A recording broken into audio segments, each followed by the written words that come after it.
After you watch today's video, you're never going to want to go to any type of cabin in the woods or honestly any type of cabin ever again. Anyways, in Minecraft today, I kind of just decided to pack up a couple of elytras, a bunch of fireworks and food, and just fly like 10,000 blocks west. So while we're doing that, I've got a couple of scary Reddit stories to read you. The first story today is from r/nosleep from user MoLogic. 4 days into a blizzard, something knocked on my cabin door. It looked like a college kid, but it wasn't. The blizzard was supposed to last 2 days. Then 2 became 3. Then I was on day 4, holed up in my cabin. The only thing I could see outside was the snow, a white, shifting void that obscured the rest of the mountain range. I looked for the stars out of habit, but they were gone, buried behind layers of storm. The sky was black, thick with cloud and snow and the night. The tree line, usually clear, was faint now. A smudge of darkness barely separated nature from the cabin. The thick snow blurred the edges, turning trees into shadows that shifted with the wind. What had once been a sharp, familiar boundary was now lost in the white of the snow and darkness of the night. I was ready, at least. Before the storm hit, I had driven down the mountain to go to a nearby town to stock up on supplies, like I always do. I filled my good old F-150 with food, water, and anything else I might need to ride out the worst of it. Back at the clearing of the cabin, I chopped firewood.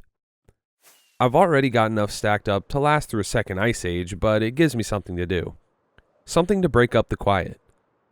All aspects of it, the rhythmic thunk of the axe hitting wood, the smell of fresh pine, the way the pile grows bigger with every swing, it all keeps me from thinking too much.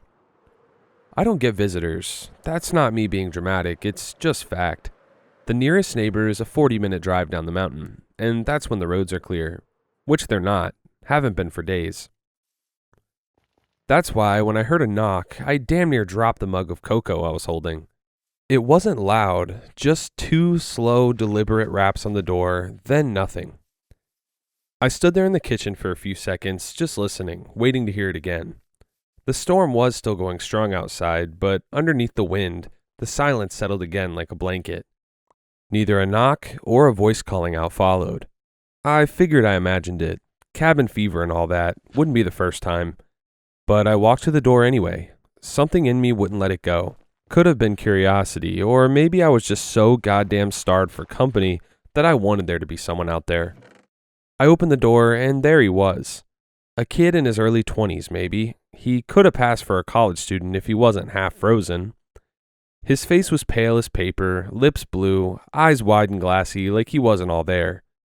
Snow clung to his coat in heavy clumps, and he was shaking so hard his teeth were clacking together. "God," I said, before I even thought about it. He didn't answer, didn't even look at me, just stood there, trembling in the doorway, like he didn't know where he was. I should have hesitated, should have asked what he was doing out in a blizzard, who he was, how he got up here. But I didn't. If I closed the door and he died out there, I'd never be able to live with myself. That part of me, the part that used to be a husband, the part that could have been a father one day, it's still there somewhere, even if it's quieter now. "Come in," I said. "Come on, let's get you warm." He stepped inside without a word. The wind slammed the door shut behind him.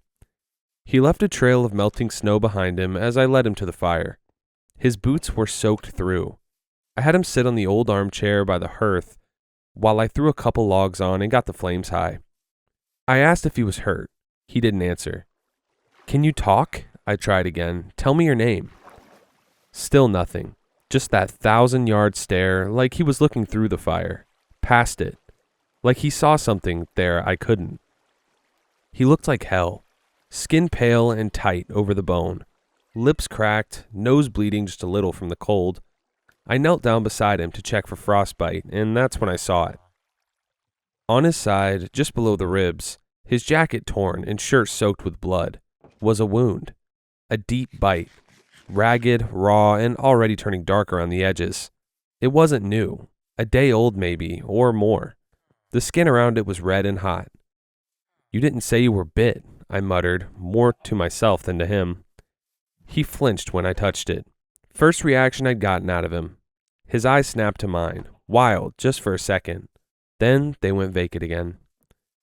It didn't look like a wolf bite. I've seen those before. Hell, I've seen worse, back when I hunted more often. Wolves tear, rip, pull. This was cleaner. Too clean.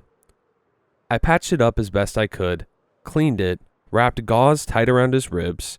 He winced, but didn't make a sound. Just watched me, breathing shallow, like a cornered animal. After that, I set him up in the guest room. It had a bed, a thick blanket, and a space heater in the corner. He didn't say a word, and just laid down, curled in on himself, eyes still wide open. I left him there, closed the door gently behind me. The cabin felt smaller after that, like he brought something in with him, a weight, a shift in the air. I tried to shake it. I made myself tea, sat by the fire, and held a book in my lap I didn't read. I checked on him an hour later. He was asleep, out cold, no fever, at least none I could feel. I left the door cracked, just in case. I must have nodded off at some point. The fire was down to coals when I woke up, house quiet as the grave. I could hear the wind screaming against the windows, the old trees creaking out front, but nothing inside, no footsteps, no coughing, no movement from the guest room. I was just about to check again when I heard the floorboard creak. He was standing in the hall, just watching me. Yeah, dude, you're going back out in the cold. Damn, I said, nearly spilling my tea. He blinked, slow. Looked around like he wasn't sure where he was. Sorry, he said, voice hoarse, dry. Didn't mean to scare you. It's all right, I said. You're lucky to be alive. What the hell were you doing up here? He scratched at his bandage. Hiking, he said, with my girlfriend Emma. I waited. We were camping in the woods. Yesterday. No, a few nights before. Got caught in the storm, thought we'd hunker down, ride it out. He stopped. His jaw tightened. We heard something, he said. Outside the tent, I thought it was wolves. Big ones. We stayed quiet, didn't move, but it didn't matter. They tore through the side. He swallowed hard, eyes wet now, but not crying. I ran. I didn't even see what they looked like. Just teeth. It was wrong. Too many of them. Emma screamed, and then his voice broke off. You didn't see her after that? He shook his head. I ran until I couldn't, and then I saw your cabin. You're safe now, kid. Just rest. He nodded, turned, and walked back to the guest room like he was sleepwalking. I tried going back to sleep, even poured myself another mug of cocoa just to have something warm in my hands, but the air felt heavier now, like it was pressing in on me 1 inch at a time. Sometime after midnight, I heard the floor creak. I glanced up, expecting to see him again, maybe wandering the hall, confused, but there was no one. Just the faint sound of the bathroom door clicking shut at the end of the hall. The light spilled out in a thin line under the frame. I waited 5 minutes, then 10. The pipes groaned once, a long, low exhale, like the cabin itself was holding its breath. Then I heard glass break. I walked to the bathroom and cleared my throat loud enough for him to hear. No response. You all right in there? Still nothing. Steam started seeping out from under the door, slow and crawling, hugging the floor like smoke. It looked off. Not sharp and white like a shower usually gives off. This was thicker, heavier, gray around the edges, like breath fogged on glass. I stood outside for another minute, then stepped closer. I pressed my knuckles to the door and knocked once, gently. You hear me, son? Silence, not even the shuffle of movement. No cough, no running water. The wood felt cold beneath my hand. Not warm like it should be with steam coming through. Just still and dead and cold. I leaned in, pressed my ear to the door, listened, and heard nothing. Every instinct in me said walk away. Let it be. The boy had been through hell. Maybe he just needed time. Maybe he was sick. Maybe he just broke the mirror by accident. Maybe I was imagining things again. But my gut had gone cold, and it wasn't from the storm. I wrapped my hand around the knob. It was slick with condensation. I turned it slowly and quiet as I could, until the latch gave way with a soft click. Then, holding my breath, I gently opened the door. What I saw shook me. The kid was split open vertically down the middle. bisected with a horrific precision that ran from the crown of his head through his nose, mouth, and sternum, all the way down to his groin. The bathroom looked like a butcher's block, the tiled floor underneath stained with something dark and moist. His two halves rested on the floor like broken mannequins, separated by a sickening foot of space. Ribs, stark white and splintered, jutted like snapped fences. Muscles, still glistening and unnervingly pink, hung in strips. The coiled links of intestine and the dull, spilled organs lay exposed and motionless on the floor, some still clinging to one half of the body. There was an emptiness where his spine should have been, a hollowed-out canyon running through his core.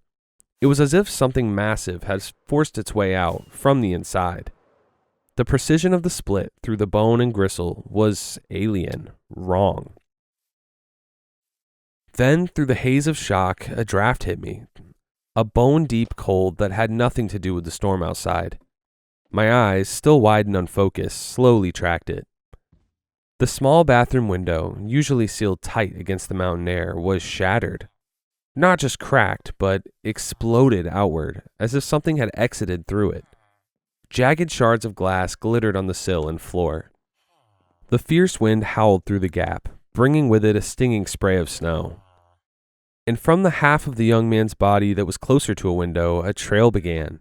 A glistening, repulsive path of black and dark red slime snaked across the pristine white tiles, past the gurgling toilet, over the shattered glass, and through the broken window frame, disappearing into the white void of the blizzard. I thought it was blood, but it was thick, viscous, and seemed to pulsate faintly in the dim light, leaving an oily sheen in its wake. Whatever had been inside him, whatever had ripped him apart and then fled, had left this horrifying signature. I finally found my breath. It was a cold, panicked gasp that tasted of iron and the strange stink coming off the floor. I backed away slowly, never taking my eyes off the split halves, off the black and red trail that snaked across the tiles.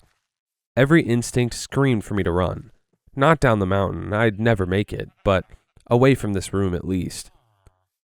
It was out there now, something that hid inside a man, then discarded the skin to crawl through a broken window into a night that would kill anything normal. The thought of it sliding down the mountain, of it reaching the small, defenseless town I'd just driven through days ago, made adrenaline surge through paralysis. It couldn't make it to the town, not on my watch. My feet moved before my brain gave the order. I didn't bother closing the bathroom door, the horror had already escaped. I moved past the living room, where the cozy glow of the dying fire felt like a cruel joke, and into the master bedroom. Sidebar, I always ask why people don't call the cops, whenever I read these stories, why didn't you call the police, call SWAT team, But in this situation, there's a blizzard, what can you even do? You're 45 minutes from the next human, man, this is a tough situation to be in, but I respect him wanting to go protect townspeople. I went straight to the closet. Tucked behind my winter gear, right where I always kept it, was a Remington 870. I pulled it out, the cold steel of the pump action a familiar weight in my hands. I grabbed the box of double-aught buckshot from the shelf, spilling a handful of crimson shells onto the carpet, but I didn't stop to pick them up. I loaded the shotgun quickly, the sharp, metallic shick, shick, shick of the shells cutting through the roar of the wind. It had been years since I'd pointed a gun at anything that wasn't a deer, but looking at the slick, dark trail leading out of my house, I knew this wasn't hunting a living being. This was stopping something that was already dead, something that had worn death, then shed it. I wasn't a hero. I was just a widower with a cabin, a shotgun, and a terrifying realization. I was the last line of defense. The storm that had trapped me had trapped it too, on the mountain. Okay, so he just said I haven't pointed a gun at anything that wasn't an animal in years. Okay, so he's pointed a gun at something that wasn't an animal before.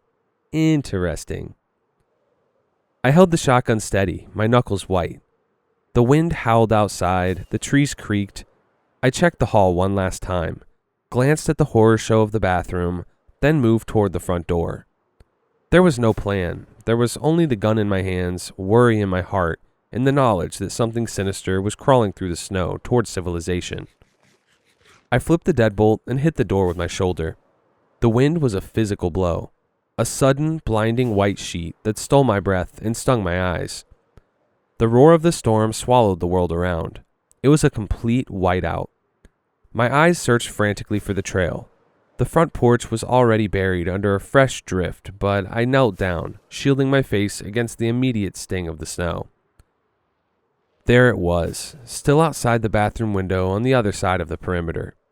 The oily black and crimson slime was already freezing, but it hadn't been buried yet. It was so distinct, lying on the otherwise clean snow like spilled ink. It didn't just drip, it looked like something that had slithered. I followed it, sinking immediately into the drifts up to my knees. The air was so cold it burned my lungs. I kept the Remington high. Its barrel was a dark, steady presence against the blinding white.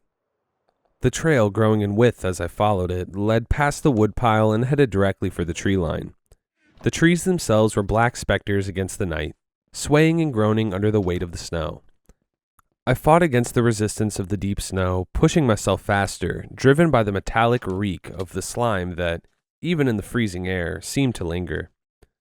I was maybe 20 yards from the cabin, battling a sudden, heavy gust when I saw it. At first, I thought it was a buck driven mad by the storm. It was easily that size, low to the ground, its dark shape barely discernible in the whirling vortex of snow where the cabin's clearing met the forest edge. But it didn't move like a deer. It didn't trot or bound. It scuttled. It was hunkered down, its massive body creating a brief moment of stillness in the blizzard, a small black shadow against the white fury. I stopped dead, sinking deeper into the drift. I raised the shotgun, pushing the safety off with a dry click. Through the shifting veil of snow, I strained to make out the details, and the details I found were strange. It was hairy, thick black fur matted and clotted. The fur was plastered down in clumps, matted thick with the same crimson slime that lined the floor of my bathroom. Its bulk seemed to be expanding, the hair giving it an immense, distorted volume, but the low, hunched posture suggested it was something that preferred to crawl. It had multiple limbs, too many, working in sync to move it across the ground. Thick, jointed appendages that glistened unnervingly. The sight was a sickening contradiction. The heavy, dense covering of fur mixed with the raw, unnatural sheen of the slime. It looked like a living, wet wound covered in an animal's coat. Then it lifted something, its head. I realized with a shudder of pure dread. It was impossibly large and angular, but I couldn't discern a face. Then the wind cleared the snow just enough for me to see a flash of wet, sickly red where eyes or a mouth should have been, reflecting the distant, faint light from my cabin window. It didn't see me. It seemed focused entirely on the darkness of the tree line, already beginning to merge with the shadows.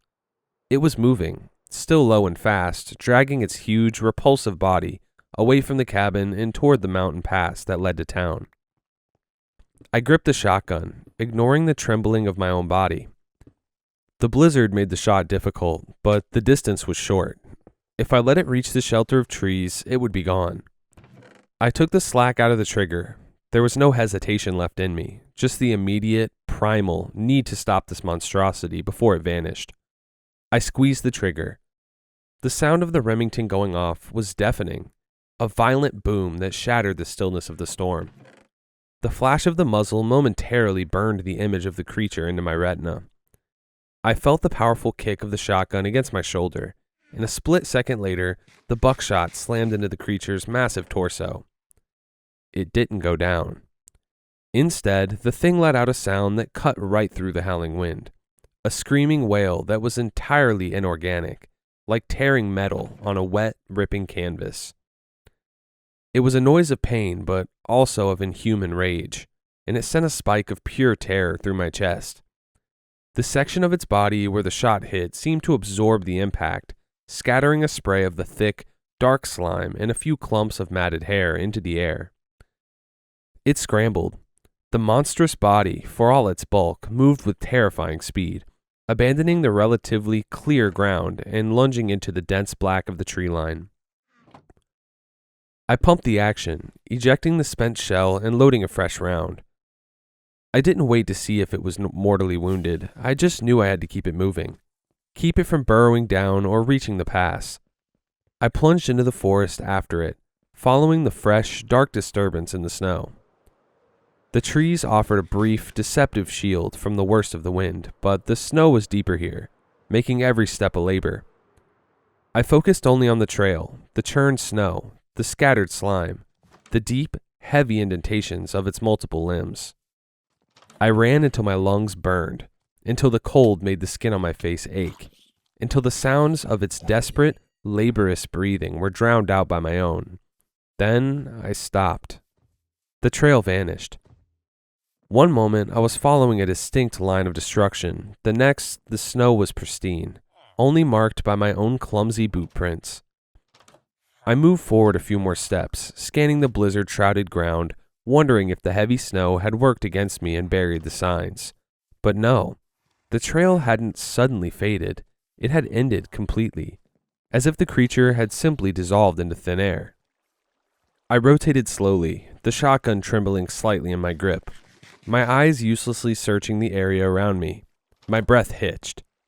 I caught it only as an indistinct smear of shadow, a sudden movement in my peripheral vision, high above me. I tilted my head back, staring up into the shifting, wind-whipped canopy of the pines. There was no ground trail because the trail had continued up. The dark, oily slime wasn't on the snow anymore. It was smeared high on the bark of the nearest trees, running in sickening, vertical streaks. The monster hadn't been slowed. It had simply used the vertical space the forest offered. It had the high ground. It was above, hidden by the night and the dense pine needles, and I was exposed beneath it. My heart hammered against my ribs. I had gone from the hunter to the obvious, slow-moving target. I scanned the dark trunks of the nearest pines, searching for any break, any shelter that might afford me a moment of cover.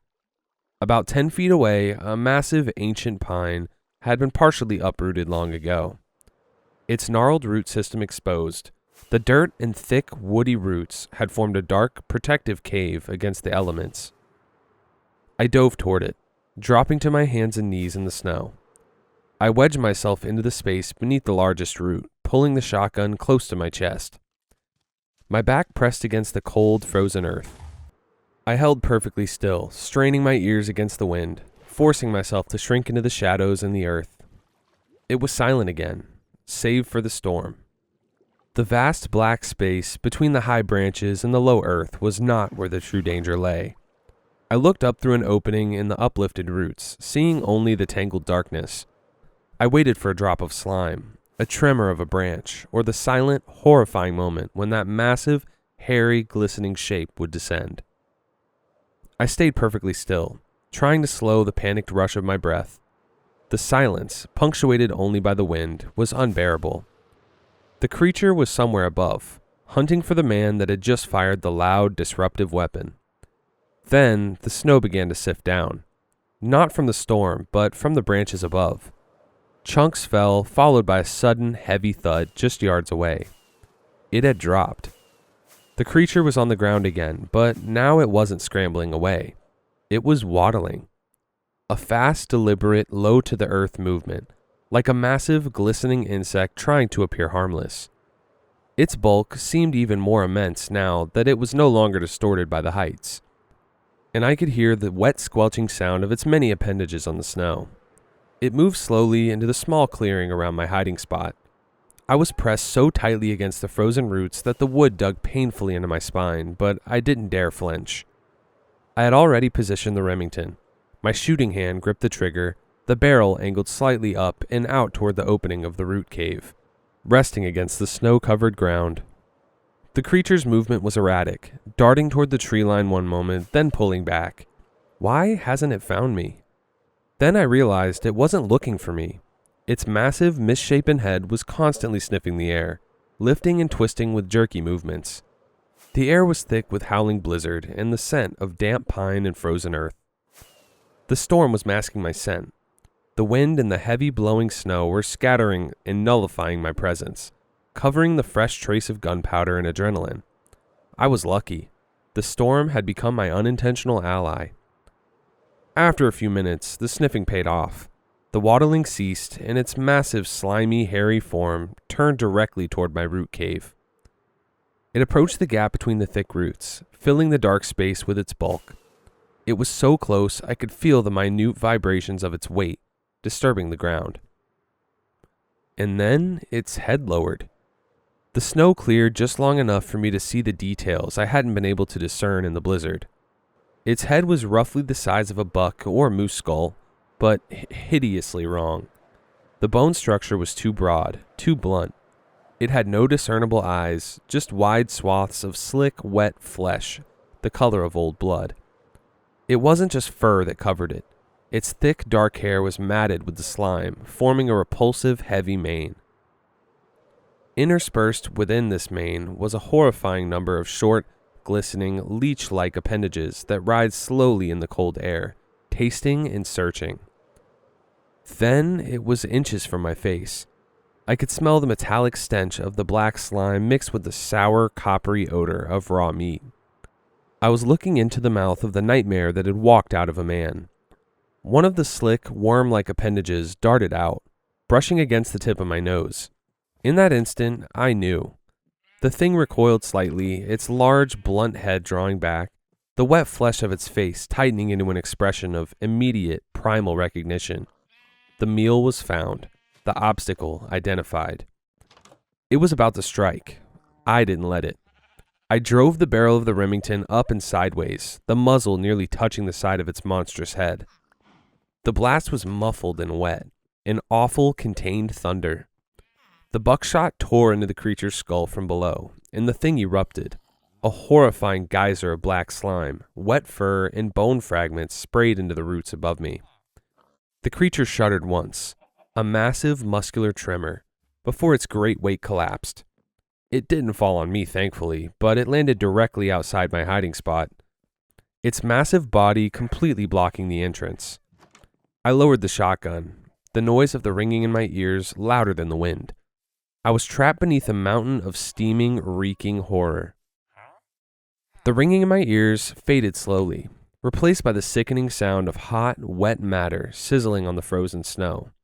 I was entombed. The creature's immense cooling mass was pressed up against the root system, sealing the entrance to my makeshift bunker. I could hear the wind now, muffled by the sheer volume of dead, hairy flesh. I lowered the shotgun slowly, my entire body shaking with the delayed, violent reaction. The smell was overwhelming now, a blast of copper, sulfur, and the sour stink of the creature's slime. The muzzle of the Remington was coated in gore. I had to get out. If the blizzard kept up, I'd be trapped here beneath a rotting carcass until the spring melt.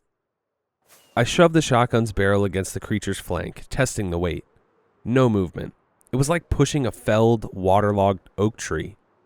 I shifted my weight, reaching with my free hand, and finally found the edge of the root that had protected me. I pressed my shoulder against the dirt wall and pushed, straining. The corpse moved an inch, then sank back. I had to try a different way. I turned the shotgun around and used the thick, heavy butt of the stock to scrape away the dirt and pack snow behind me, burrowing deeper into the root system. The ground was hard and frozen, but the shotgun butt gave me just enough leverage to widen a small, cramped gap between two lateral roots. Gasping, I barely squeezed through the opening. I emerged on the far side of the massive pine, away from the creature's bulk. I stood up slowly, my heartbeat pounding in my temples, and walked back over to look at the kill. It lay motionless, its multi-limbed body contorted awkwardly on the snow, but something was wrong. Where the head had been, there was only a ruin of black fur and pulped bone, yet a thin, milky white stream was rising from the wound, and then I noticed the blood, or lack of it. It wasn't bleeding out. The dark, black-red slime was only slowly oozing, congealing almost immediately in the bitter cold. The buckshot had caused a massive trauma, but the creature's internal volume seemed insufficient for its size. It felt like I had shot a sack of thick fluid rather than a complex biological organism. My eyes caught something on the creature's massive flank, where the first blast of buckshot had hit. The matted fur had been stripped clean, revealing the skin beneath. It was pale, slick, and thin, stretched tight over the enormous frame. The skin was visibly healing, slowly knitting itself back together. The gaping holes from the shot were shrinking, the raw, pink-red tissue pulling toward a center point. It was a terrifying, impossible regeneration. The steam wasn't from cooling blood. It was from a burning internal process. My breath hitched. The entire premise of this battle, that a shotgun could stop it, was a lie. I had maybe 10 minutes before it was functional again. I had to get back to the cabin. Not just for ammunition, but for something heavier. Something more final. I turned and ran like a madman, the snow swallowing my footing, the low branches whipping my face. The familiar trek back to the cabin was a blur of black and white, driven by the cold fear that the monster would simply stand up behind me. I burst through the door, slamming it shut and throwing the deadbolt, though I knew a simple piece of metal wouldn't hold that bulk for long. I raced past the silent horror of the bathroom and into the storage closet. I didn't grab the deer rifle. A bullet was a coin tossed, but fire was a guarantee. Tucked behind the winter tires were 2 red 5-gallon jerry cans, one for the snowmobile, one for the backup generator. I grabbed the can of kerosene too. It would burn slower and hotter than gasoline, and yanked it out. Next, I needed a wick. I dove into the kitchen, grabbing the thickest rag I could find, a towel used for drying dishes, and stuffed it into my pocket. The light was my last stop. I opened the kitchen drawer and snatched a long, thin butane lighter used for starting the pilot light. I was ready, but not fast enough. The quiet, heavy silence I'd endured for the past few minutes was broken by a sound I'd only heard when cutting down trees. A slow, heavy, ripping sound coming from the side of the cabin, the side where the bathroom window was. It had found its way back. The hole it had created to exit the young man's body wasn't large enough for its current monstrous size, and it wasn't trying to climb through the window. It was tearing the wall apart.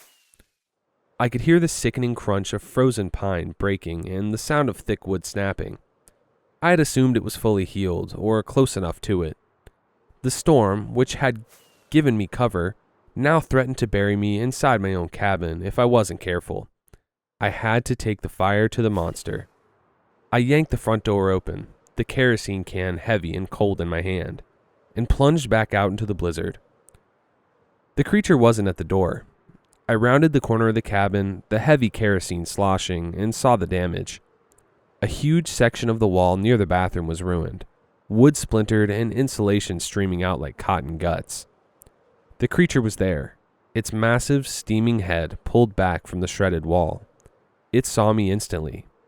The bluff of the blizzard had been called. I was standing in the open, and it was less than 20 feet away.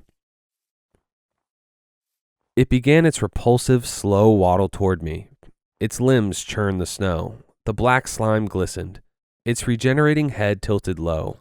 It was honed in on me. I dropped to a knee, pulling the heavy can close. I twisted the plastic cap off, then tore the towel from my pocket, shoving one end into the neck of the can to soak. The stench of the oil and the creature's musk mingled horribly in the cold air. The monster was 10 feet away. I didn't try to aim, I just tipped the heavy can and began to drench the path between us as I walked backwards. I emptied half the 5 gallons in a wide, black arc right into the snow and across the creature's forelimbs. The kerosene didn't mix with the snow, it simply stained it, turning the white ground into a shimmering black slick. The creature didn't stop. It waddled right through the flammable pool, its greasy fur absorbing the oil. As the beast closed the distance, close enough now that I could feel the steam emanating off of its bulk, I pulled the soaked towel out, threw the can aside, and flicked the butane lighter. The thin blue flame fought the wind for a fraction of a second, then held. With a final desperate roar to myself, I lit the kerosene-soaked rag like a torch, and threw it directly at the monster. It hit the creature's torso, and the effect was instantaneous and brutal.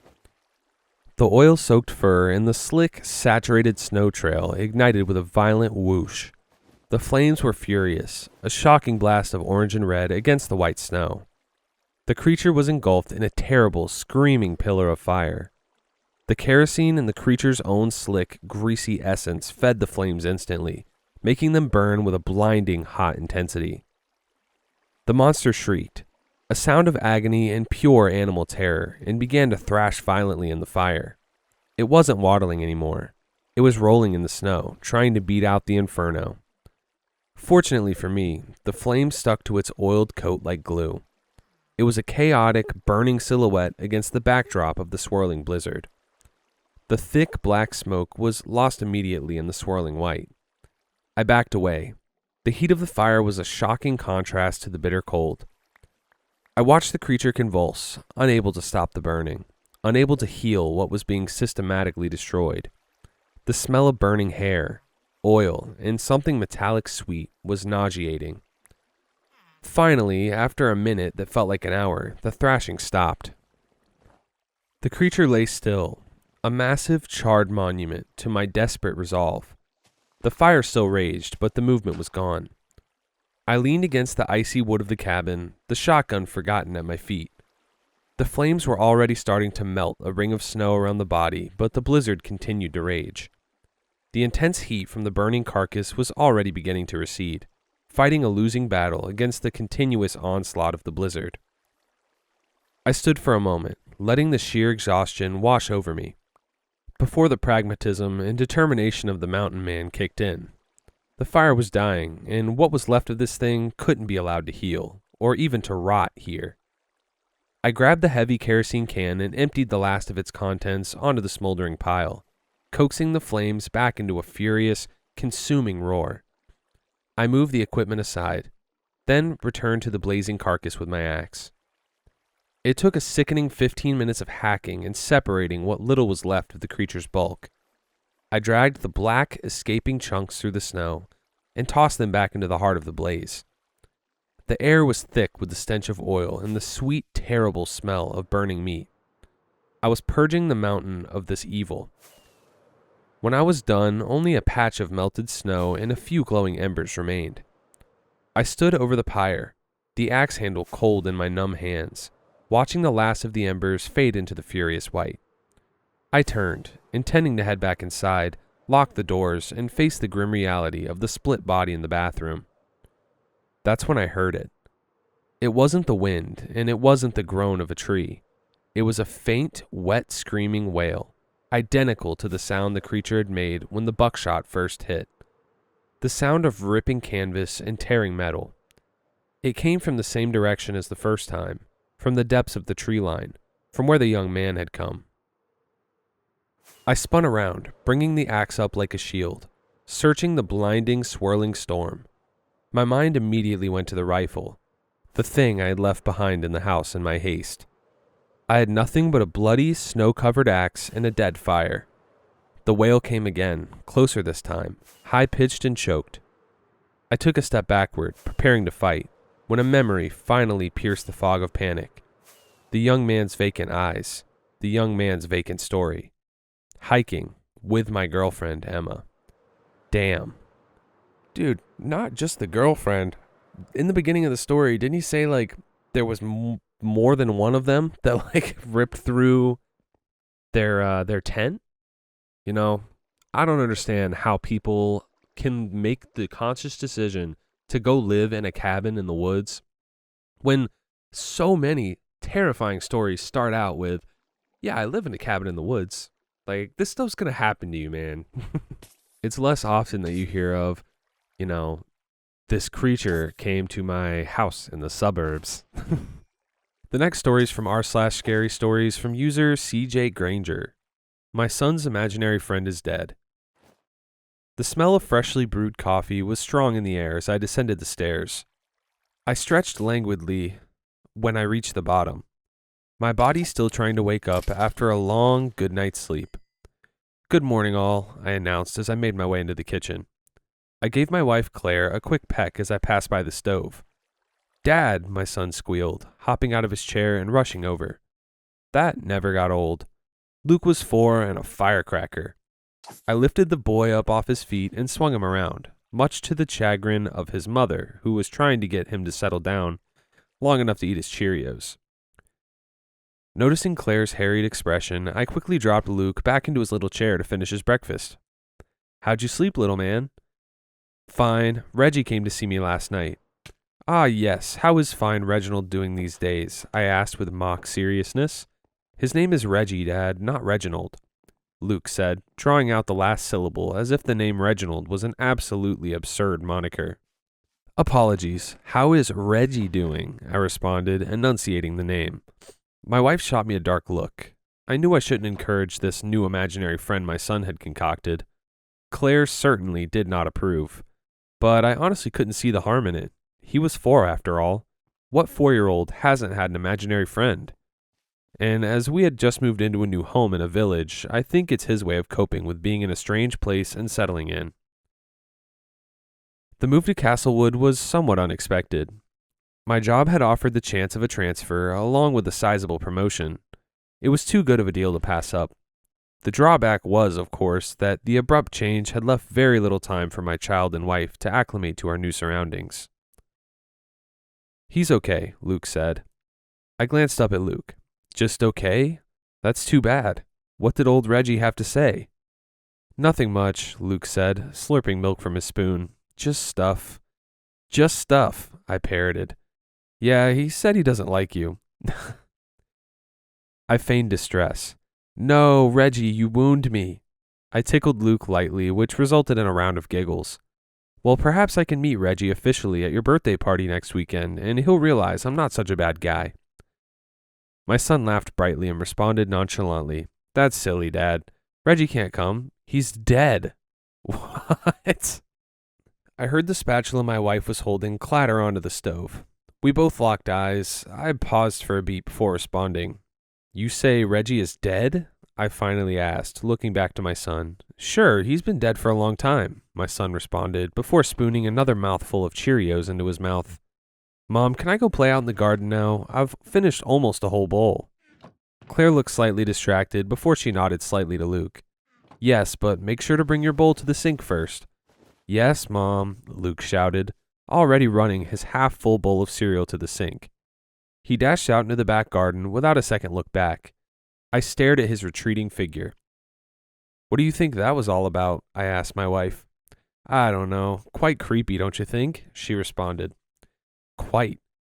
I don't know how he could have concocted such a story, to be honest. Think there's something to it?" Claire shot a look of disdain my way.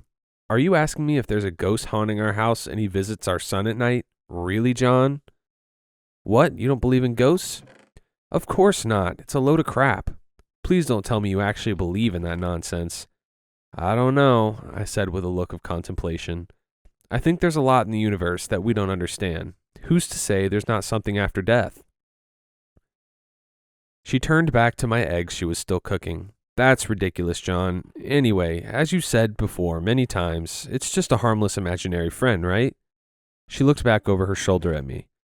"Right," I muttered, only half listening at this point. My mind was on other matters now. I stared out the window watching Luke play in his sandbox.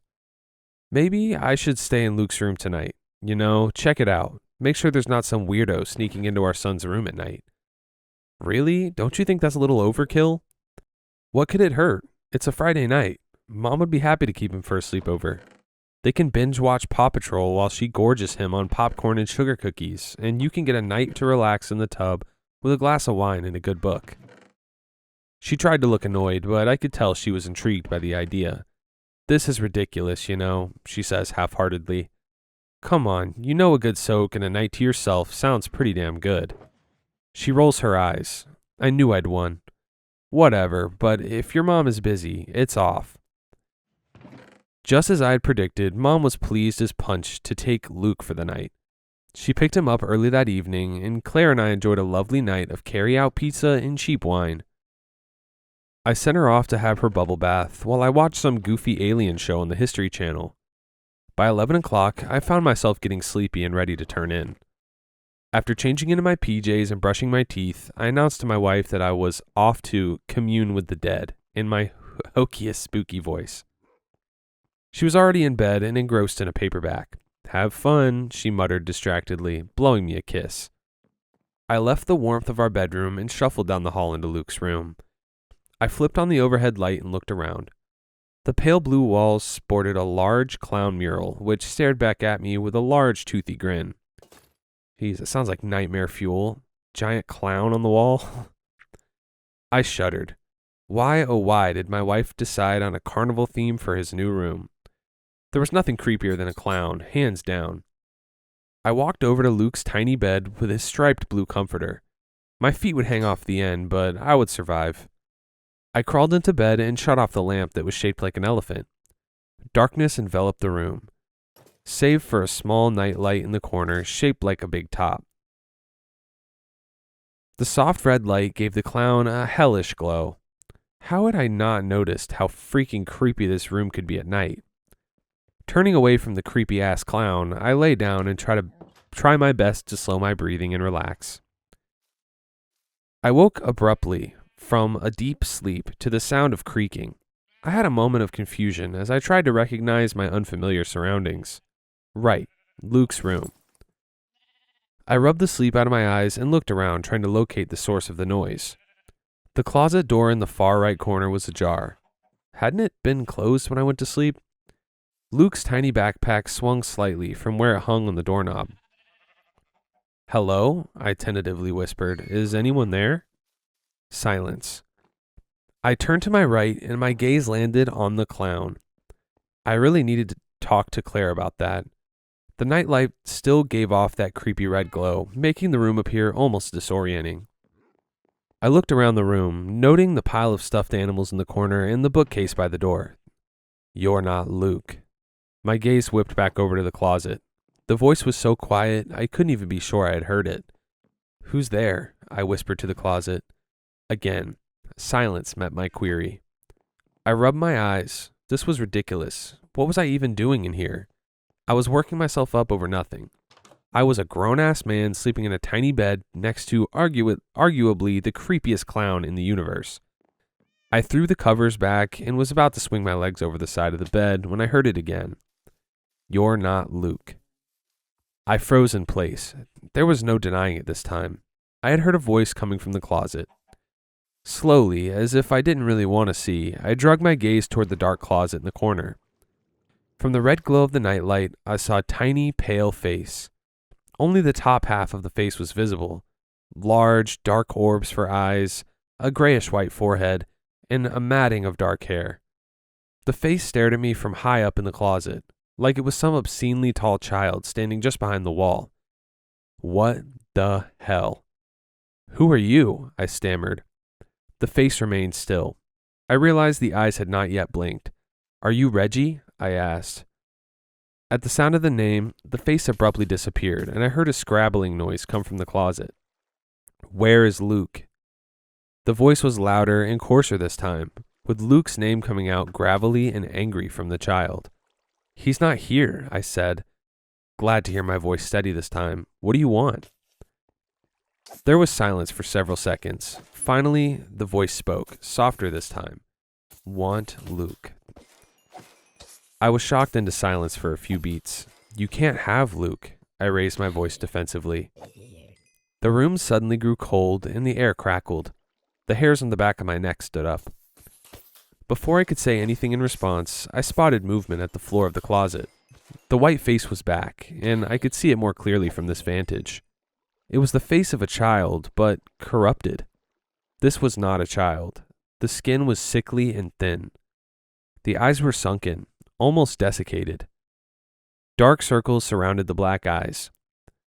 The lips were pale and bloodless and were curled into a sickening grin. It was the teeth that shook me the most.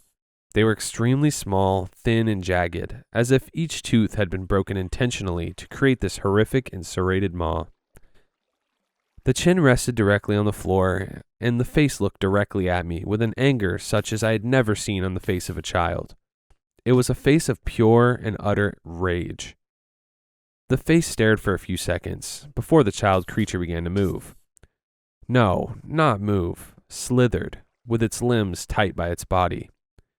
It slithered on its belly from the closet, all the while whispering in an increasingly sibilant voice, "Want Luke." I backed up as far as I could until I was pressed against the headboard of Luke's tiny bed while the child snaked itself forward.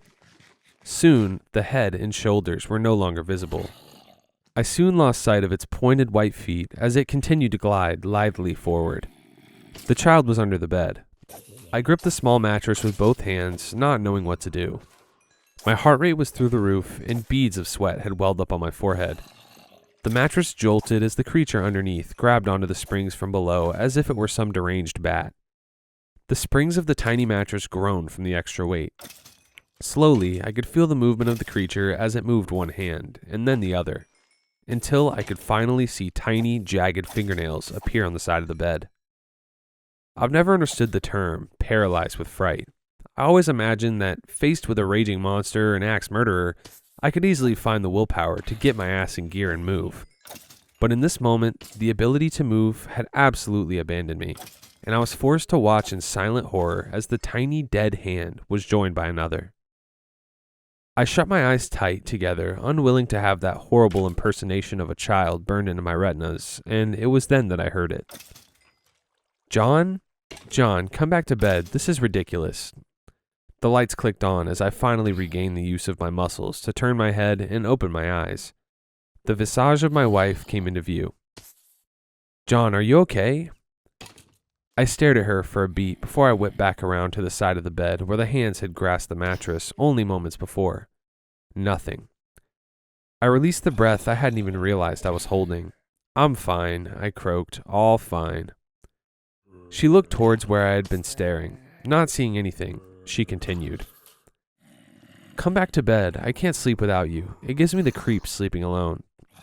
She turned and left, her robe trailing behind her.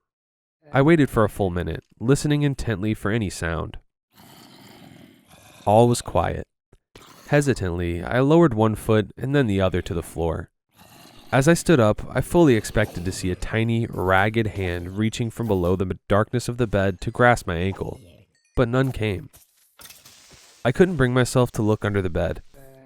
The possibility of coming face to face with that hideous mockery of a child made me feel sick. Instead, I turned around, walked out of the room, and shut the door behind me. Back in my own bedroom, with my wife sleeping peacefully beside me, I laid awake for hours, unable to get the face of the child from my mind. Unable to sleep with the fear that I would awake with those small, cold hands wrapping around my throat, and that snake-like voice whispering in the darkness. I must have drifted off because the next thing I knew, it was morning. Sunlight shone through the partially open blinds and birds chirped annoyingly outside the second-floor window.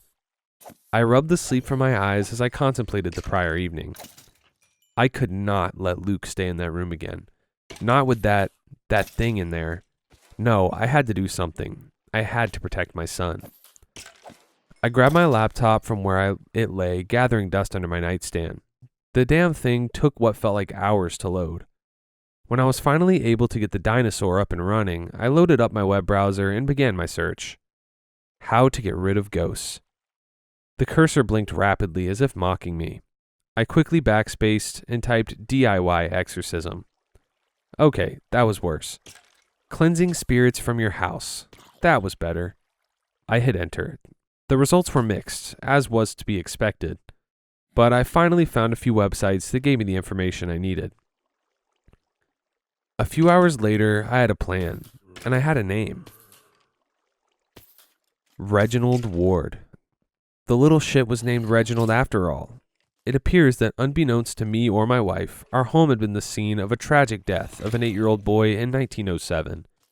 Reginald Ward, according to what I'd found online, had passed away from consumption, or tuberculosis, as it's more commonly referred to these days. As distressed as I was to learn that our new home was the scene of the horrific death of a child, I was even more distressed that said child was still in residence. I shuddered to think about what had befallen that child over the past decades to turn it into this thing. My wife poked her head in the doorway, startling me out of my thoughts. "What are you doing? You've been in here all morning." "Nothing," I hedged, slowly closing the laptop screen so as not to make her suspicious. "Just looking at stuff online." "Okay." She drew out the word while giving me an odd look. Yeah, she was definitely suspicious. I had to think quickly. Hey, you've seemed really stressed lately. What if I had my mom keep Luke for another few hours and you had a spa day? Her brows perked up. Seriously? I thought you said the spa days were the most useless way to spend your money. My smile was tight. It was true. I thought it was an entire waste of money. You literally got nothing out of it. But I had to get her out of the house somehow. She couldn't be here when I was performing the cleansing. Nonsense, you deserve it. Go ahead, give him a call and set it up. She couldn't help the grin that spread across her face. You don't have to twist my arm, she yelled as she turned and scurried downstairs to make the call. I stopped myself from mentally tallying how much this little outing would cost me and focused my attention back on the task at hand. I felt like I had a pretty good idea of how to get rid of Reggie. From what I read online, it was better to do the cleansing at night, but I didn't have that sort of time. I had to deal with this now. I made the quick call to my mom to see if she could keep Luke until that evening. After coordinating the time she would drop him off, I quickly dressed and hurried downstairs. Babe, I've got to run a few errands. I'll be back in a bit. Okay, I'm headed to the spa in a half hour. They had a cancellation for the deluxe package at the last minute. Isn't that great? I mentally groaned, but pasted a smile on my tense face. That's great, honey. Have fun. I grabbed my keys and hurried out to my car. 45 minutes later, I walked back into the house carrying my assorted purchases. Claire's car was gone, so I didn't bother calling out for her. I was all alone. Well, not exactly alone.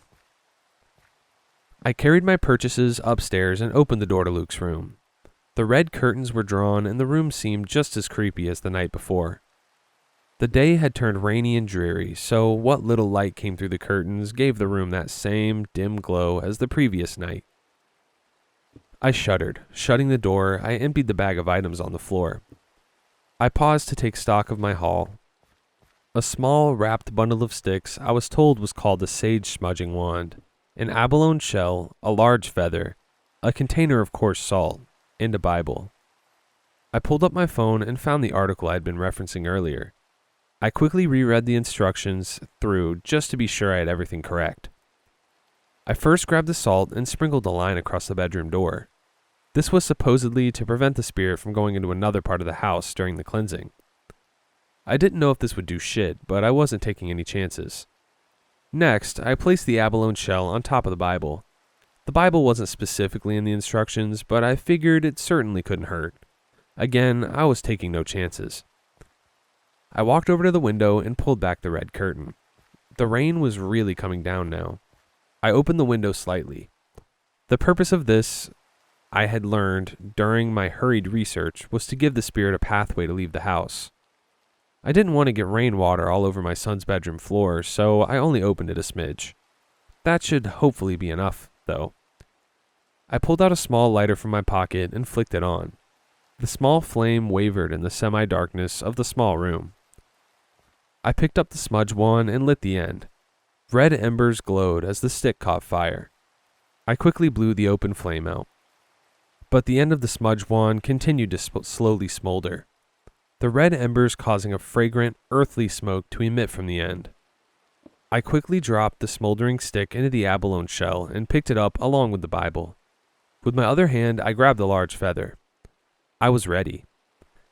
I began to circle the room. With each step, I would use the feather to waft the smoke, blanketing the room in that thick, earthy smell. I continued to circle the room twice more, keeping silent as I wafted the smoke, permeating the room. After 3 rounds, I spoke. Reggie Ward, I command you in the name of God to leave this place. You are not welcome here, and you must leave. I paused momentarily in my path. Nothing happened, and I continued again. Reggie Ward, I command you in the name of God to leave this place. You're not welcome here, and you must leave. Still nothing. I started walking again. Reggie Ward, in the name of God, I command you to leave. At first, I thought there had still been no change. Slowly, I began to realize that there had in fact been a shift. I could no longer hear the rain. It was as if a thick layer of cotton had encased the room. The air was heavy and dense. I almost had that feeling of being underwater. I could hear my heartbeat increase. Reggie, in the name of God, I command you to leave. On the word leave, I heard a thump from the closet. I paused in my pacing and stared over at it. The door was slightly ajar. Thick darkness enveloped the inside of the small closet. Without removing my eyes from the door, I started again. Reggie, I command you in the name of God to leave this place. Another thump, and then, so low I could barely hear it, a hissing sound, not unlike breath whistling from beneath clenched jaw. A deep, long scratching shortly joined the hissing. Reggie, I command you in the name of God to leave. You are not welcome here. The hissing became louder, and from the depths of the dark closet, a small moaning voice. Don't. The word was dragged out in a hissing rasp. Reggie, you must leave now, I yelled toward the closet. Don't. The hissing, breathy rasp was louder this time. From the darkness of the closet, those two horrible, small gray hands emerged and clasped onto the doorframe. John. The sound of my name in that sibilant tongue literally made my skin crawl. John, don't. I did not comply. Reggie Ward, in the name of God, I command you to flee this house. The top of the small, gray face joined the hands. The dark eyes had a wary look. I could have almost felt sorry for the creature, but I did not. Quieter this time, I again spoke. Reggie, you must leave. Wisps of smoke began to emerge from the small hands, as if there were some great internal flame churning just beneath the skin. The entity did not appear to be able to speak any longer. Only that ragged, shrill hiss filled the air. I watched the trepidation as the hands fell abruptly to the ground. I could see the sharp nails gouging crescents into the wood floors as it laboriously began to drag its body forward, out of the darkness of the closet. In the light of the storm and in its weakened state, the creature was pitiful. Gray, mottled skin rippled as the smoke drifted almost casually from its surface. The thing lifted its large black eyes to me in supplication. With great effort, it spoke. Don't. I did not have a chance to respond. The smoke enveloped the creature. It swept silently through the open window. I stood still for several seconds before my knees finally gave out. I had not even realized the toll the process had taken on me until this very moment. I wiped a thin layer of perspiration from my brow as I looked towards the empty closet. It was over. Later that evening, my wife and I sat on the couch, each nursing a glass of white wine. I had not said much after she got home, and she, relaxed and zenned out after a day of her pampering, had not pressed. I hadn't fully processed all that had happened within the last 24 hours. Honestly, I wasn't sure I would ever process it, but to know my son was now safe was solace enough for me. I took a large swig of the sweet wine and leaned back into the soft sofa. The doorbell rang, and before I could even set down my glass, the hurried footfalls of my son rushing through the front hallway reached my ears. Dad, Mom! Luke rushed into the living room and launched himself at us. Chuckling, we hugged the rambunctious boy as he told us all about his adventures at Grandma's. He was talking so fast. I could only make out every third word. From what I could tell, they had a boatload of fun making cookies, playing games, and eating lots and lots of junk food. My mom entered the room at a slower pace. Sheesh, Luke, let them breathe, bud, she intoned. I'm going to see Reggie. I can't wait to tell him about the new puzzle Grandma got me. Before I could say anything, he was already bounding up the stairs and giggling with excitement. My mom shook her head. He could not stop talking about his friend Reggie all weekend. She sat down on the edge of the chair next to the couch where Claire and I still lounged. Well, I have a feeling we won't need to worry about Reggie anymore, I said. My wife gave me a sideways, curious glance, but I ignored it. It was the strangest thing, though, my mother continued without acknowledging my statement. When I asked him about Reggie, he said he was dead. I know, said Claire. Rather creepy, isn't it? Yes, my mother agreed. I thought so as well. But he said that he was his friend and that Reggie protected him from the others. My gaze shot to my mom. What did you say? Yeah, it kind of creeped me out too, she said. He said that the others that lived in the attic were mean and tried to come down and hurt Luke. He said that Reggie wouldn't let them, that he protected him and kept him safe. When I tried to press him on it, he clammed up. A cold chill swept over my body. The others? Suddenly, the rasping voice of Reggie came back to me. Want Luke, want Luke. It was as if the floodgates opened in that moment, and I fully understand. Reggie didn't want Luke. He was trying to tell me that they wanted Luke. The others wanted Luke. Reggie had been trying to warn me. He had tried to scare me into leaving. He had tried to help me, to protect my son. I quickly set down my wine glass and snatched the blanket off my legs. Before I could stand fully up, the sound of my son's screams met my ears. Wow, that one really needs a part 2. That was such a good story. You know, now that I think about it, he didn't even take a minute to try and talk to Reggie, Reginald. Could have just asked him hey, why are you here? What do you want with my son? And if he would have given him a second to breathe and to talk, well, not breathe because he's dead, but you know what I mean. Give him a second to talk. And oh yeah, no, I'm just trying to protect your son from the other evil demons that are here. I'm on your side. I like your son. Anyways, that's all the scary Reddit stories in Minecraft I have for you today. Also, huge shout out to Ninja Owl for being my first channel member. If you guys do want to further support the channel, that link's going to be in the description. But do not feel like you need to do this. It is not necessary at all. I hope you liked today's video. If you didn't, maybe you'll like the one I post tomorrow because I post every single day. Join the Discord if you haven't already. We're going to be having some events in there this week. And yeah, thanks for watching. Peace.